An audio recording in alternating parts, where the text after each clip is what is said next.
I was born in 1951. I started taking trumpet lessons in 4th grade, 1959, and started taking private lessons shortly after I started with one of those school rental program situations, taking group lessons with my elementary school band director just for a couple months. And then I started with weekly private lessons that lasted for 5-6 years.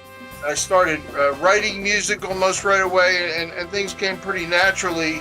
Everything except the whole embouchure situation of producing a sound out of a trumpet, a brass instrument, a trumpet in that case. Ultimately, that was my major stumbling block through my early years playing trumpet, and to the point that I went through a couple of different teachers and stuff, and in desperation took some lessons with this embouchure, brass embouchure specialist in Philadelphia named Dr. Don Reinhardt.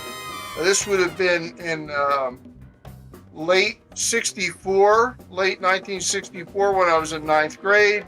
And then in early 65 at Doc Reinhardt's suggestion, I switched to trombone as a temporary corrective procedure, and sort of never really went back to trumpet at that time. In 9th grade, early 1965, and just after playing trombone a couple of months later that spring of 65, I played my first gig, and it was on trombone in at a prom, high school prom near where I lived and everything. So that's when I started playing music for money. I made $12 on my first gig, and that hooked me on that I wanted to be a professional musician. Prior to that, it was sort of a toss-up between music and being a baseball player, but things like bad eyesight and all that, I made, and then, like I said, getting paid to play my musical instrument was just totally blew my mind. So I was addicted from that point on, age 14. So graduated high school. This is in the suburbs of Philadelphia, Bucks County. Graduated high school June of 68. Started going to college, Philadelphia Musical Academy, September of 1968. And I went through 4 years straight, got a Bachelor of Music, trombone major. I was freelancing by that point, summers in the Catskill Mountains in New York playing shows. That was at age 19 was my first experience playing shows, and I played all different kinds of music. It was just like what any freelancer does, although my leanings were big bands. That was what I grew up hearing in the house. My parents were from the big band era, and so I was exposed to that kind of music in the house as a kid growing up, and they listened to like Glenn Miller and Tommy Dorsey and those kind of bands. And once I got interested in that, I quickly gravitated towards Stan Kenton.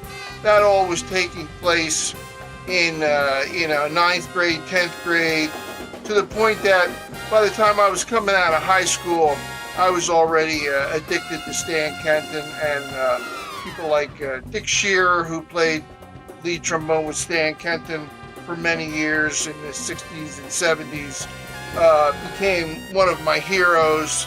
Where did I first meet Stanley Clarke? He and I started Philadelphia Musical Academy at the same time. That would be September of 1968, after both of us graduated high school. So we started as freshmen.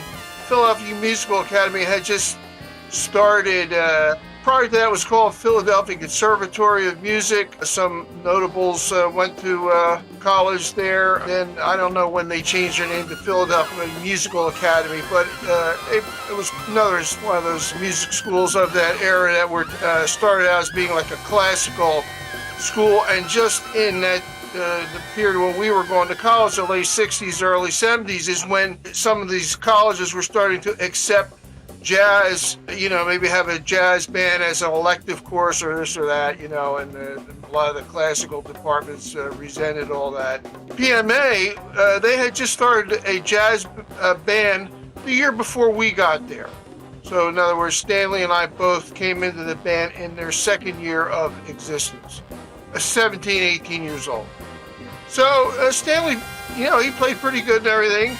There was another bass player that we had. His name was John Lamb. He was older.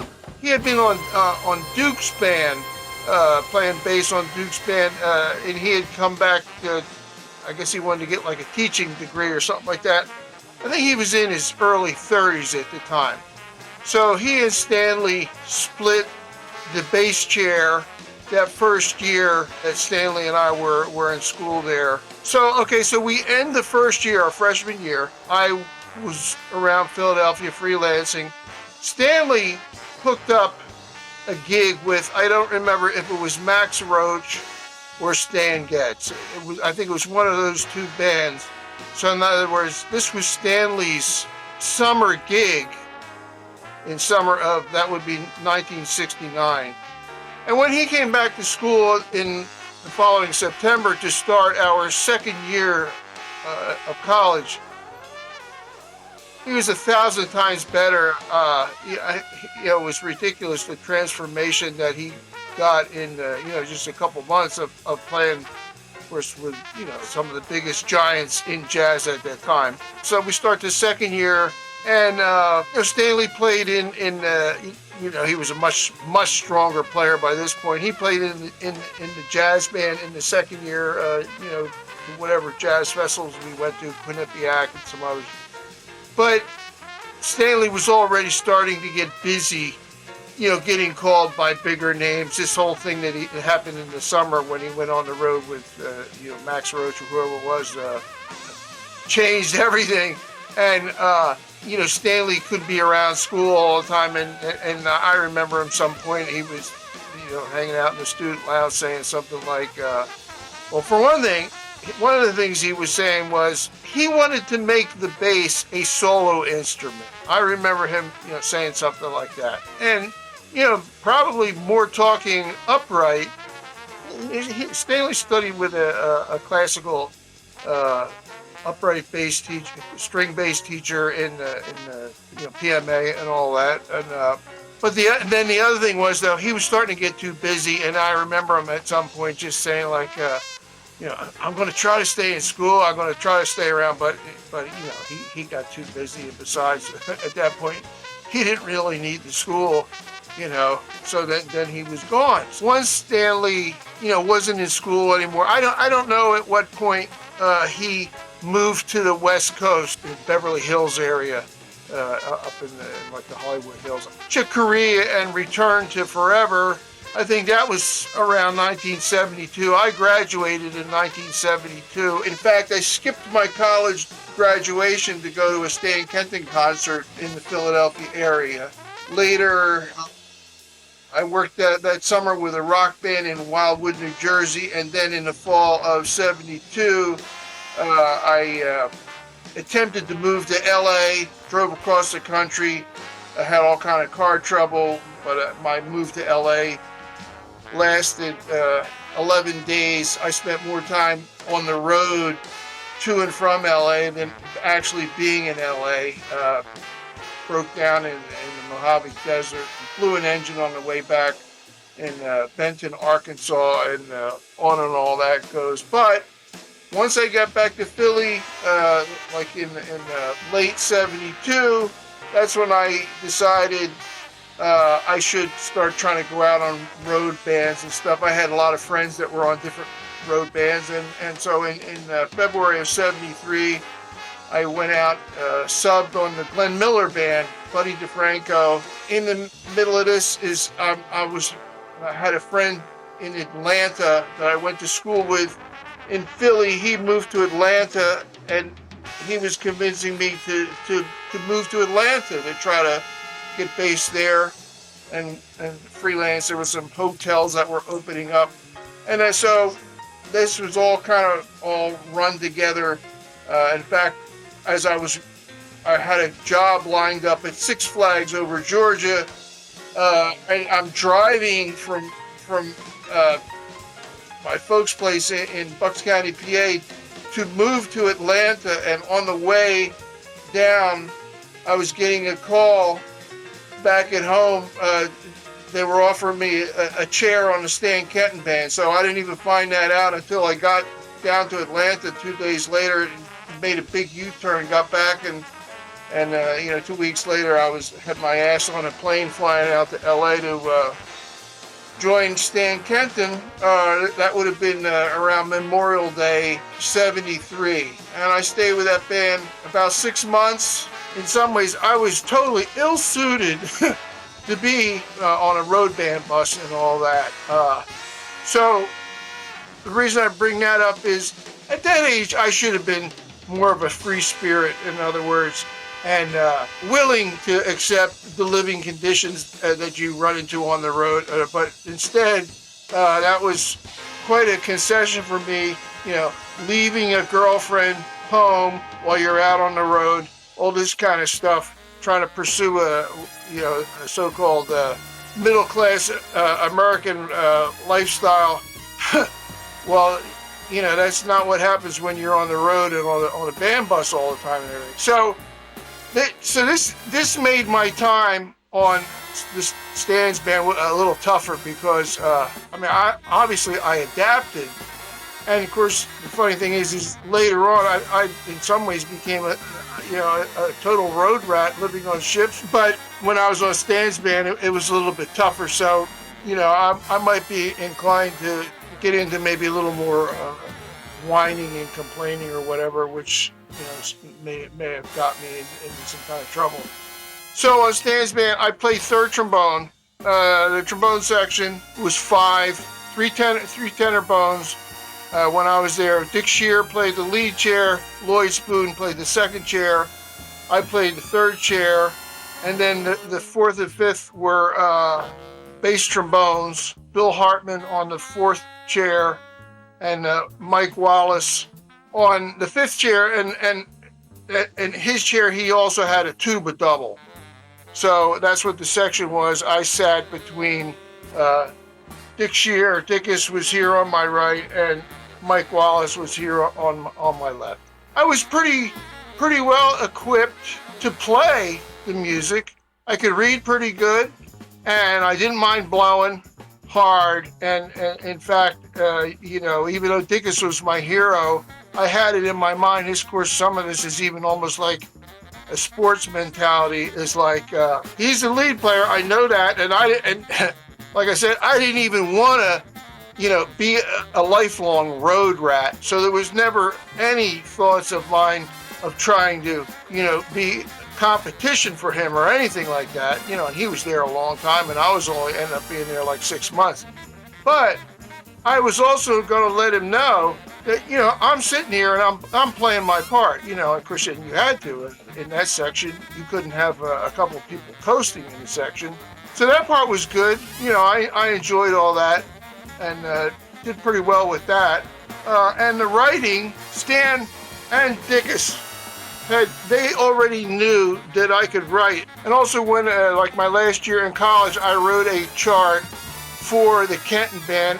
And one time when they came around to Philadelphia, they had a rehearsal at this club called Brandy's Wharf, where a lot of bands used to come in there and all that. In fact, and I used to even work there with local bands. So they had this rehearsal, and I was able to bring this chart in and have them read it down. They didn't use it on the gigs or nothing, but the point was that by the time I got called to play on the band, they knew I was a writer, and that was expected that I would do that. Of course, and I was also myself looking for the opportunity and all this kind of stuff.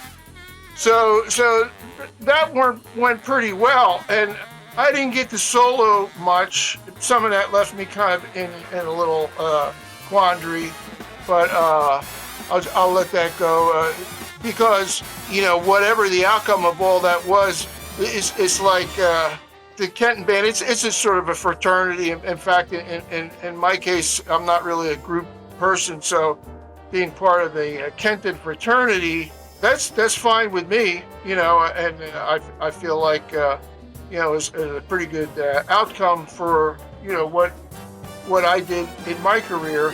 I was on the band about a month, and then somebody came up to me and suggested that I wrote a chart on the theme for the movie The Godfather. So that was the first chart that I wrote. Like I said, after I was on the band about a month, and I don't know, we had a rehearsal somewhere. Of course, by the time it was in the summer of '73, and that was the season that the band would have on their itinerary, like these week-long Kenton clinics, sort of like band camps. And way Stan was sort of a pioneer about that. With that, he sort of invented them almost, and so that was a place that the band could also rehearse, because when you're out on the road, it's very hard or impossible to rehearse anywhere. We rehearsed that chart and started to use it right away, and then after another, I don't know, couple weeks or whatever, either Stan or somebody else came up to me and said that Stan would like me to write a chart on the 2001 space theme. So, which is what I did. He renamed it after they recorded it and published it. He renamed it 2002 Zarathustra Revisited, based on the Richard Strauss, also Sprach Zarathustra.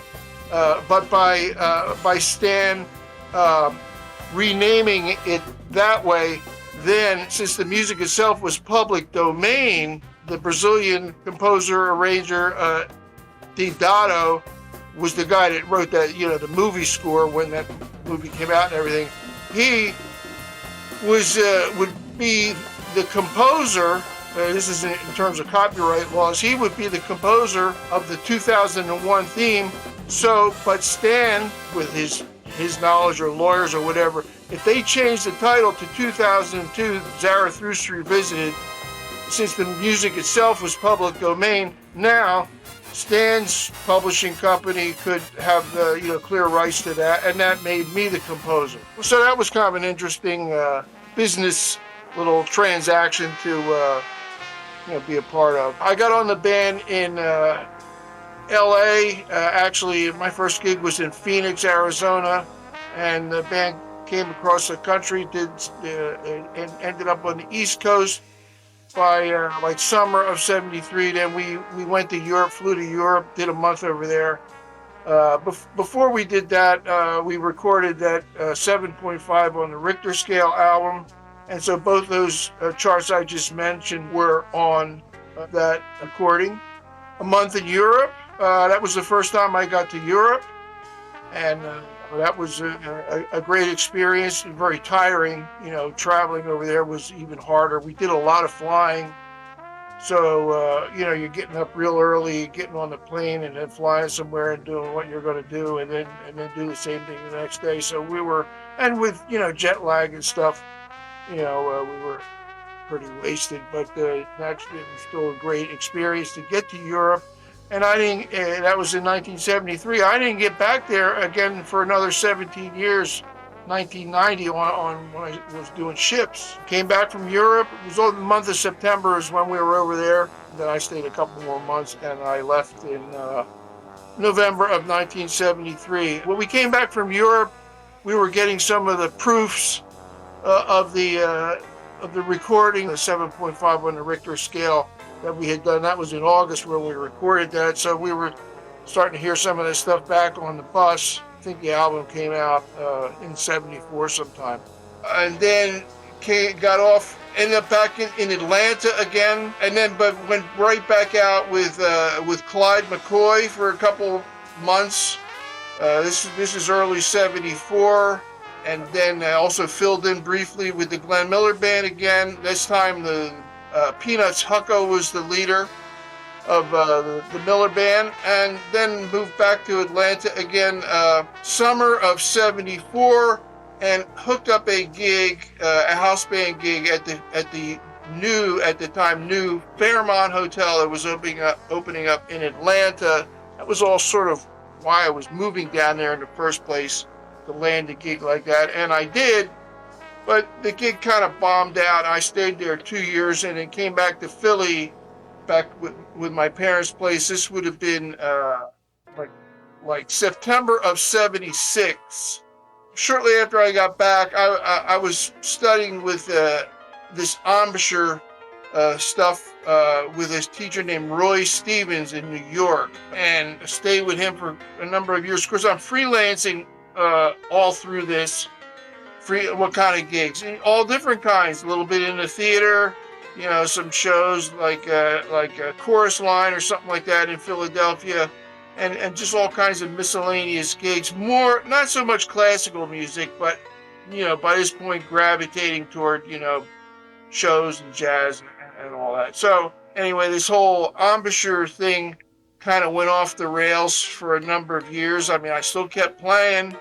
I used to do the Ringling Brothers Circus when it would come to Philadelphia. I did that for a number of years. Ice shows, but my sound was all messed up while I was doing this. One of our trumpet players that was in college with us at Philadelphia Musical Academy, his name was Al Harrison. He stayed more in touch with Stanley, and there were actually a couple of tours that they did in the mid to late 70s, and a couple of albums, LPs they were at that time. One was called School Days, and there are a couple of albums like that. And Al and a trumpet player named Jim Tinsley, a saxophone player, tenor player named Alfie Williams, and also another tenor player, Bob Malach.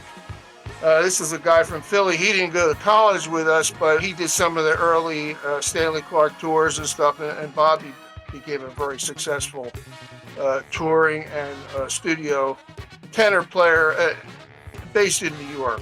But so these were some of the people doing those albums and tours with Stanley through the 70s. And then I got a call. This was the Modern Man album that he did. We recorded it in New York at the Electric Ladyland studio, it was called. We were there about a week, I would say, 5 days maybe. They put us in a hotel further uptown. I think it was the Trump Plaza, I think is where we stayed. We had to rehearse these tunes and things like that, and then we recorded, and it was fun and everything. The next thing I did with Stanley was a tour, 1979, starting in August 1979. We had these little studio apartments in Burbank. They put us there because we were going to rehearse like a week or something like that, and then do a couple of run-out dates from LA. They flew me out a week ahead of everybody else to write some horn parts, because like some of these tunes that they had previously recorded, like on the School Days album, but Stanley wanted to do these tunes on this particular tour. I did some horn parts, and some of the stuff also just got worked out in rehearsals too. I know another tune that we did there was Mingus Goodbye Pork Pie Hat. So I remember doing a chart on that. I had been out of touch with Stan Kenton. He had also the accident that he had where he fell and cracked his skull in Reading, PA. That was in 1977. His last tour was in 1978. His health was not good and everything as the aftermath of the fall. I wanted to get back in touch with him since I found out that I was going to be flying to California and I was going to be staying there for a month. I was hoping call Stan or go see him or something. Well, I called home talking to my parents, and I think the day was August 25th, 1979. Well, that's the day that Stan died. He had I think a stroke in his office. So I never did get to see him, and even though, I was in the proximity, so that was always kind of a spooky part of that. That band was an 8-piece band that had 4 horns and 4 rhythm.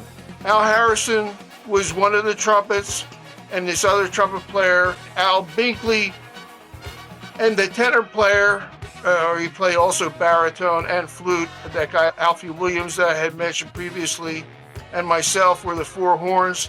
Stanley on bass, of course. Charles Icarus Johnson on guitar, a keyboard player named Steve Bach, and Simon Phillips was the drummer. Like Stanley and Al and myself, we were all kind of maybe in our late 20s. Simon was a little younger, I guess. He could have been 22-ish, somewhere in there. And he had a lot of chops and everything. It was maybe a rental station wagon that they had for us or something like that. So I know we did a gig like either like around Santa Cruz or Santa Barbara or something like that. We did like another gig or so down around San Diego, while we were based in Burbank. While we were staying in those apartments there was a pretty big forest fire going on. So I remember, a lot of smoke in the air. Like in other words, like being back at the apartment, being out on the little balcony and all that. And I guess you could see smoke and ash and stuff, sprinkling down. After altogether, I don't know, 3 weeks or a month in there in LA, it was time to get out of those apartments and do the rest of the tour. And so heading basically east. We didn't do anything more on the West Coast then. We played like in Albuquerque, and we did a lot of flying. This was not like riding a band bus with Stan Kenton at all. I mean, you'd fly, and then wherever town you were, sometimes we even had like a limousine service or something between the hotel and the gig or whatever, or there would maybe we would have one rental car. The four horns had access to, like, on a free time to go to a restaurant or something like that. We had the rental car, right, and we had a day off or something like that. So Al Harrison, he was sort of the captain of this rental car. So one day off, we drove down to Pikes Peak from wherever we were staying in Denver, like about a 90-mile drive or something like that, interstate. But one thing that I remember happened on that, well, of course, Denver is supposed to be 5,280 feet above sea level, and Pikes Peak and all that are much higher.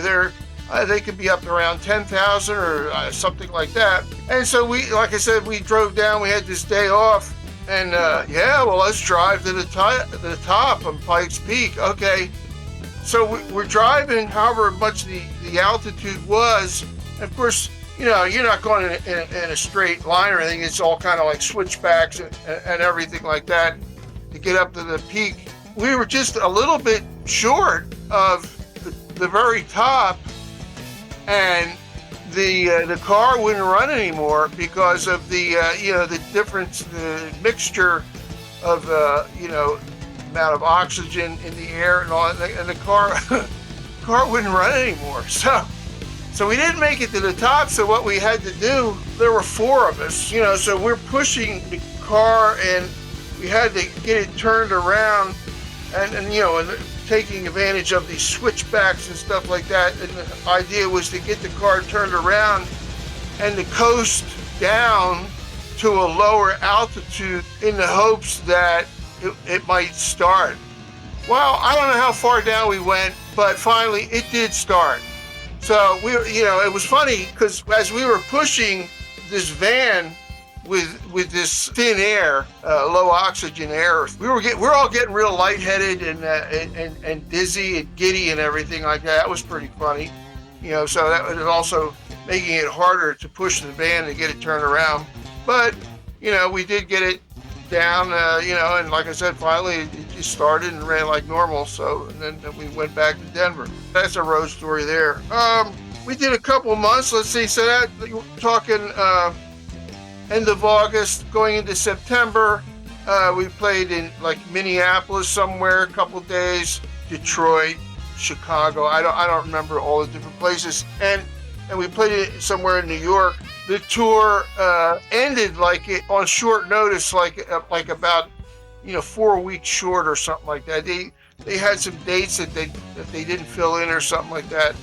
That kind of ended up being kind of a bummer. We were kind of bugged that that it ended a little prematurely. Like, we were supposed to play in Philadelphia, but that was one of the gigs that we ended up not doing. The tour was still a lot of fun, and we stayed. That was my only real rock type tour that I ever did like that, and money was good and everything, per diem, and stayed in nice hotels, and there was some good food around, maybe at the gigs or something like that. So in the mid 80s, in mid 86, like May, June of 86, I drove across the country and moved to LA area. Stayed in Studio City with a friend and his wife for about 4 months, and that kind of didn't work out.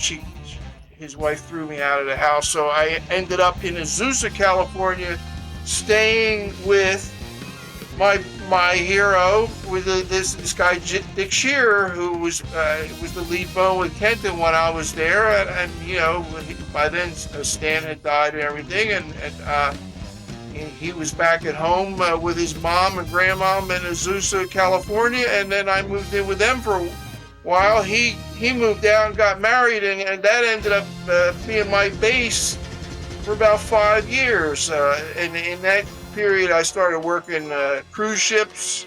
Now we're talking 88, 89, 90. I'm back and forth between there and Philly, in between a little bit. We're talking now early 91. I get a call from Stanley's wife at the time. His wife Carolyn was also his business manager. She was also a bass player in school with us in PMA. The movie was called The Five Heartbeats. The Five Heartbeats was a fictitious, like a vocal group, like the Temptations or the Spinners. And it's kind of like R&B vocal groups, all male. So this movie, it was fiction, but it was, sort of like a story, to resemble like the Temptations or whatever. The movie goes along, and there's like somewhere in the middle of the movie, there was just a scene where whatever they're talking about in the movie, in the background is like an old Victrola playing like a 78 RPM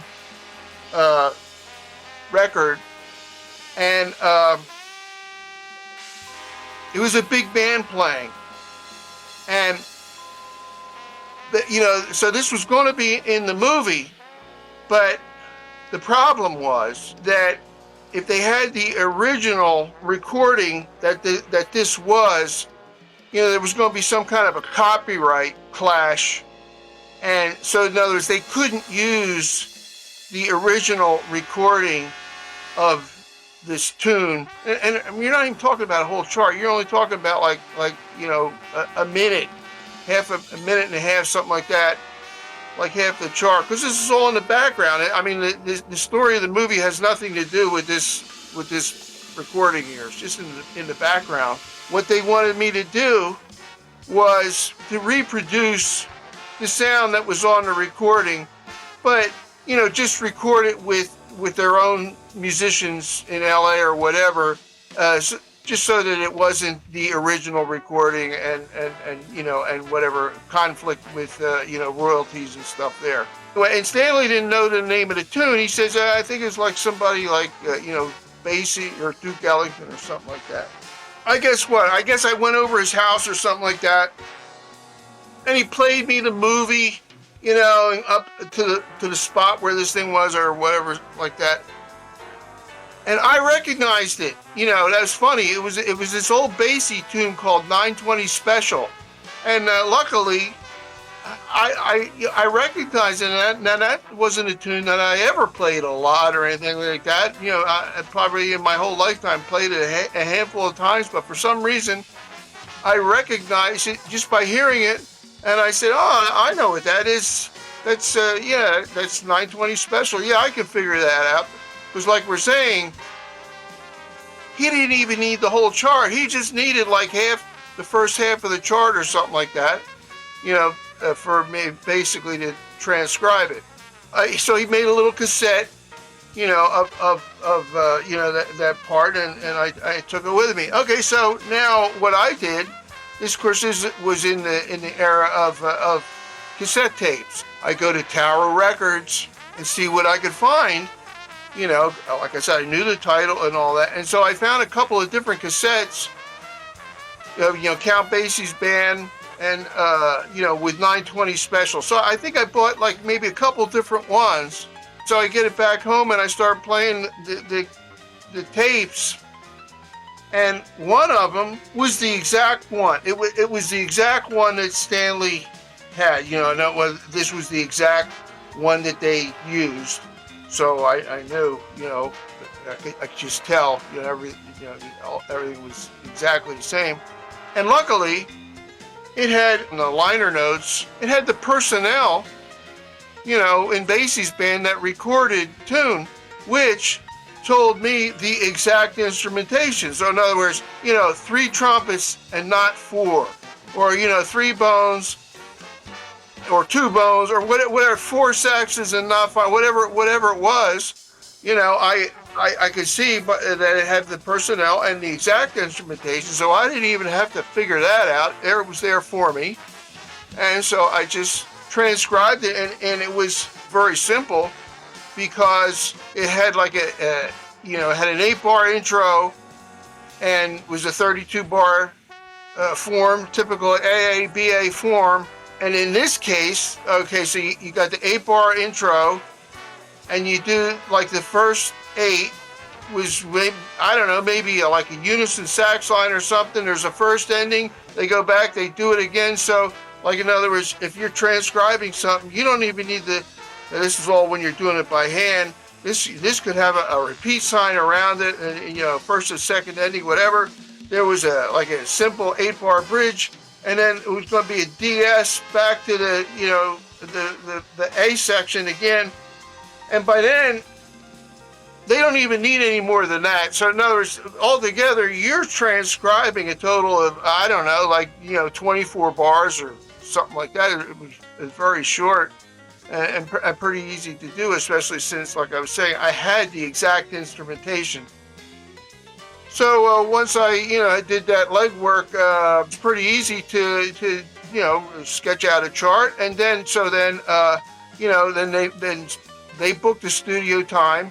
I was I played lead bone on the session, but I think I was also kind of like a contractor, and then like one of my buddies had a big rehearsal big band that we played with and played clubs with, so I got his band, this guy Paolo Nonos, his name is. Hey Paolo, you want to do this gig? Yeah, okay. So then it was his band.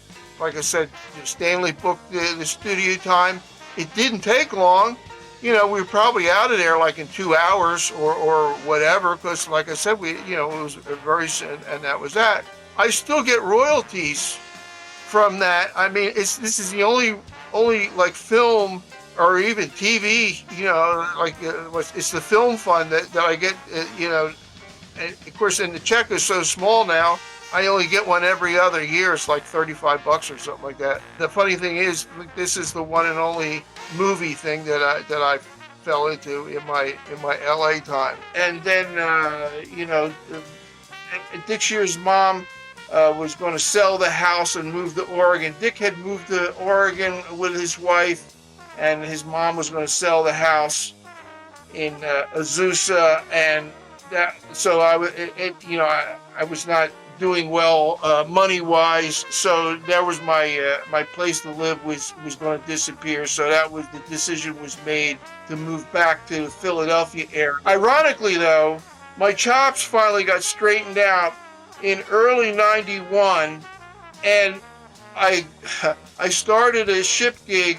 It was April Fool's Day '91, a ship called the Azure Seas. It was the worst ship that I ever worked on in my life, but the good news was I stayed on that ship about 5 months, and that's where my chops got all locked in and straightened out after like what was it, about 12 years of inconsistent playing and stuff like that. And so even though that cruise ship was a horrible ship to work on, yet it really really helped me that my chops were going to be okay. And by this time, I was 40 years old. So in '91, I was 40 years old. I got off that ship. We started out in San Pedro in LA doing some 3 and 4 day cruises down to Mexico, and then they were going to sell the ship. So they did a Panama Canal cruise and relocating to Fort Lauderdale, where of course that was the home, or still is the home of Dennis No Day, who I was on Stan Kenton's band with, and so I see him again and stuff like that. And so I quit that ship. What it was, I took 2 weeks vacation and never went back, is what happened. This is, now we're talking August of '91. Came back to the Philly area, bounced around in Philly, was staying in a couple different places, back with my folks, back with a friend over here in Jersey, and then ultimately ended up moving into an old 200-year-old rental property a friend of mine had in Philly, where low rent, but I also did a lot of repair work on the house, and actually it was a lot of fun, but so then that began my my time in Philadelphia, where I lived in the city. I lived in that house almost 10 years, and had to get out of there, but moved in with somebody and lived a couple of different places it's called the Fishtown Northern Liberties section of Philadelphia. It's kind of like a so-called gentrified neighborhood now. When I was there, that was sort of the beginning of the gentrification process.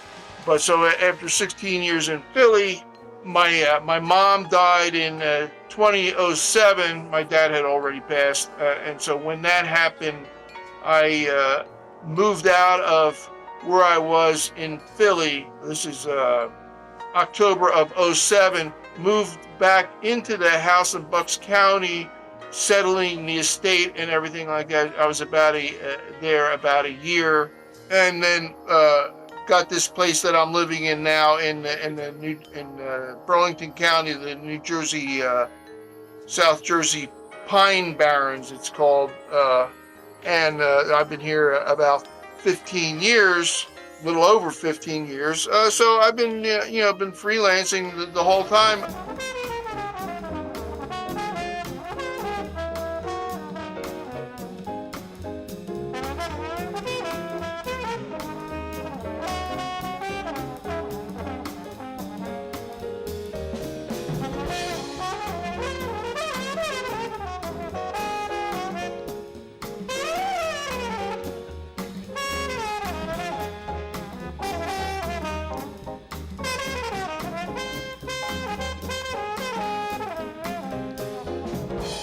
This would be like Thanksgiving week of 2017.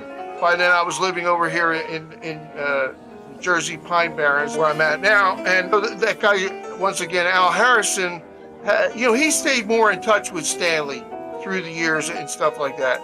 Call him or whatever.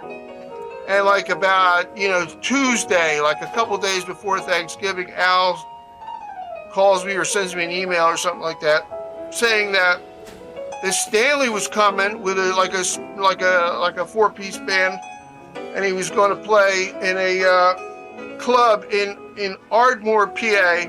Ardmore is in the mainline, like blue blood suburbs of Philadelphia, toward the west of the city, out towards like Villanova, out in that area.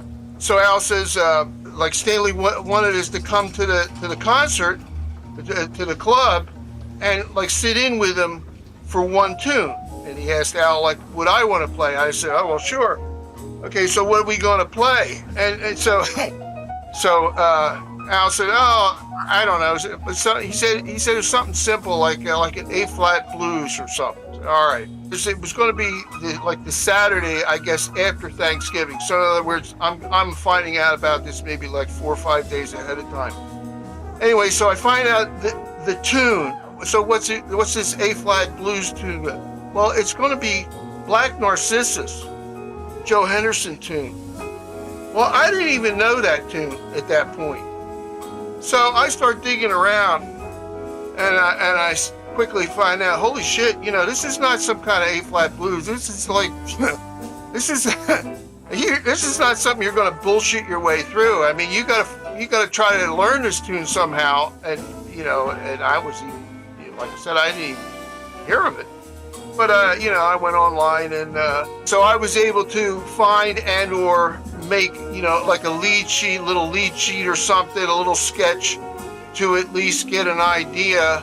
And of course, and then I could listen to it a whole bunch of times to try to prepare. And I was able to send out like like the little sketch I made, send them like a PDF file online or something. And so at least we had that to work on. So the day comes, the Saturday, they're going to do like I don't know, like a 7:30 show, like one set, and they were going to have like an afternoon sound check / rehearsal. I leave here, I'm on my way, and I'm about 8 miles from Ardmore, where the club is at, and my alternator light comes on in the Chevy Blazer that I had. I won't go off on my Chevy Blazer rant. This was one of many episodes. And where I was this called the Schuylkill Expressway. I mean, this is all, like not interstate, but expressway, city, and different, exit ramps and stuff on other major arteries. And I said, well, I got it. I couldn't stop where I was, and there certainly was no way to turn back and try to make it back like 35 miles or whatever. So I said, well, I got to just try to keep going and try to make it to the gig, running on the battery. And of course, one of the stupid things, this was like not at night, this is in the afternoon, so I didn't have to drive with the headlights, except this dumbass Chevy Blazer was one of the things, I don't know, maybe it was designed for Canada, like where if that engine's running, the headlights have to be on. So in other words, I couldn't shut the headlights off as I'm trying to conserve the battery, and I kept going, and wouldn't you know, the thing died like a city block, not even a city block, an Ardmore city block from where I had to be. And so I was able to push. Somebody came and helped me, like push the vehicle off into. It was like a little municipal parking lot right there, and luckily it was going to be legal and all that, And okay, we get the vehicle into a parking space, and I get my stuff, and my plan is, okay, do the sound check, tell them what happened and everything. But I mean, I'm going to play the one tune in the set, and then once that's over, then I'm not hanging. After I got to immediately get out of there and get my ass towed home and everything. I have AAA card, so I mean that's who rescues my ass when the car breaks down. 3A, American Automobile Association, for those of you outside the U.S. So anyway, so we had the rehearsal, and we didn't have any music to work off. Of course, Stanley had been playing that tune with his group, so they didn't need music or anything like that, and we were able, we kind of figured out some kind of horn lines to fake and all that, and he made it through, and all. They went out for dinner. I had dinner across the street. I came back, played the one tune. We were third. He played like 8 tunes or something like that. The tune we played on was like third, and we're done at. I was done like at whatever 9 o'clock or whatever time I got out of there, 10. And then, so I immediately had to call AAA and have to get my ass towed home. And that was, well, that's the last time I've seen Stanley.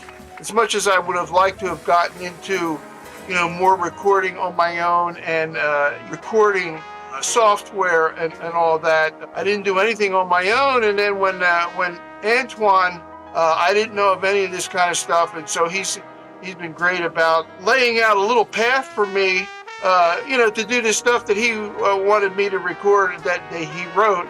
And in other words, telling me, recommending a clip-on mic to buy, MIDI interface, headphones, and that was about it as far as equipment that I had to get for myself. So, and then once I got that set up and working, Antoine's been very patient, just laying out little steps for me that I can do. And, of course, I have to fumble and each time and learn how to work. Like Cubase is the program that he used for recording the tracks.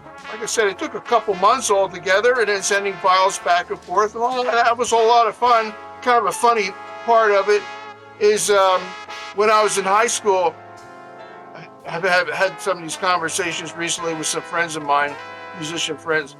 I aspired to be a studio musician and didn't think that I wanted to travel. Of course, didn't take long once I got out of college, or even before I got out of college, the traveling became part of everything, and I had to change, my whole outlook on all that. And of course, then I ended up becoming in a lot of ways, a road rat through almost my entire working adult lifetime. And the reason I bring that up is after starting out as wanting to, be a studio musician where you go to record like you're going to a job, and maybe whether it's daytime or whatever, and you still live at home and all that. The irony of it being now, at this stage of the game, if I do any home recording or even like this video, I am home. This is my studio, of course, and I didn't do any alterations for this space that I'm living in here to accommodate any of this recording. It just comes in with all the other clutter that I have around here. The irony being that at this stage of my career, my life, I just turned 73. I don't have to leave the house. I don't even have to open the front door to do all this. So, I'm certainly in favor of all that. The recording experience I had before, I had no trouble, playing along with tracks and headphones and stuff like that, here in the house once I had the equipment, because I did have a pretty good amount of experience doing that before. So that all was pretty much the same. As of right now, that is the first home recording that I've done. So that was interesting. Of course, and some of these things came about because of COVID. The music certainly has been a lot of fun. These are all stuff that different than what I've done before, not only musically, but the fact of this recording and recording at home. And I'm all for it. And let's do some more.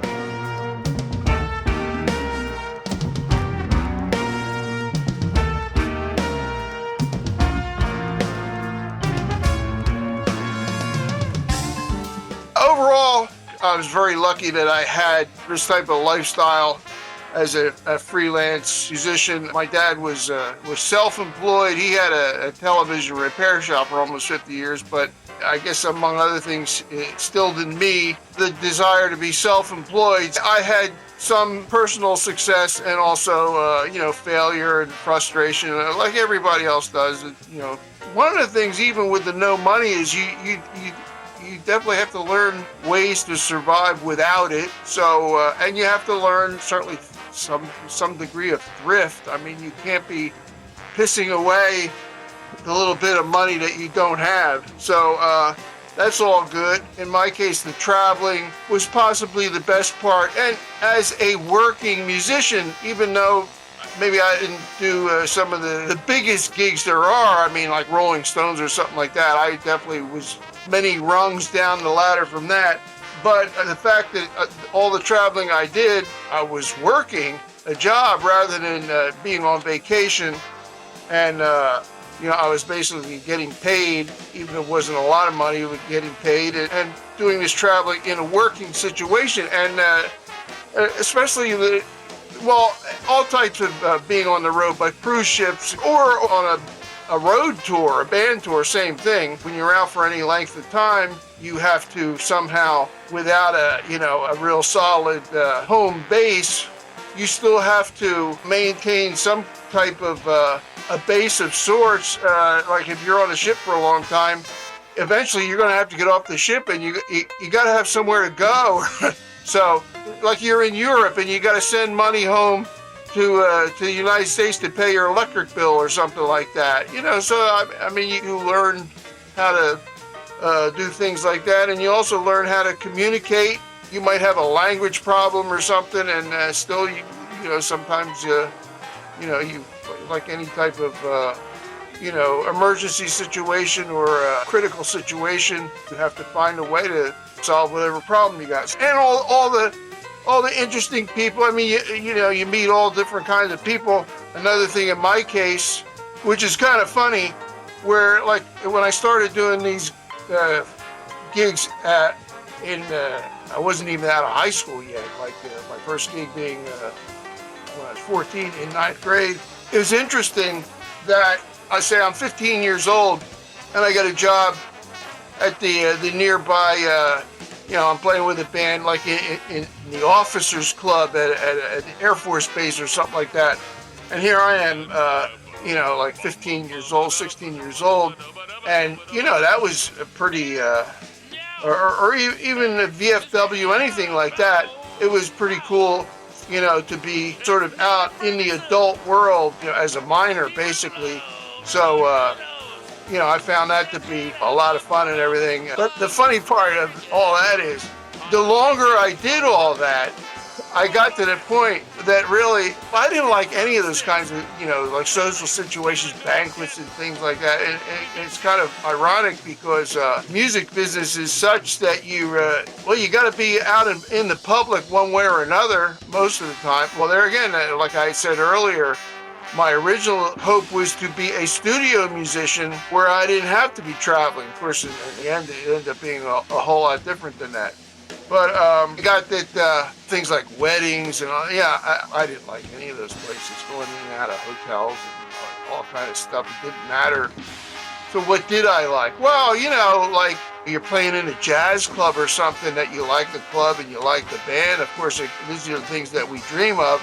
In my case, I did a certain amount of those kind of gigs, but in order to keep working, I had to do all different kinds of things just to stay, working, including theaters and stuff like that, whatever it might be. I was always in and out of all kinds of different social levels, all different colors of people, different religions, different income levels. I feel very lucky that despite the fact that money-wise did not, from a business so-called bottom line sense, I did not have a successful career, at least to this point. And this point is a pretty advanced point now at this stage of the game. I didn't make a lot of money doing this, but there were a lot of other benefits, and I feel overall very lucky that this is what I did.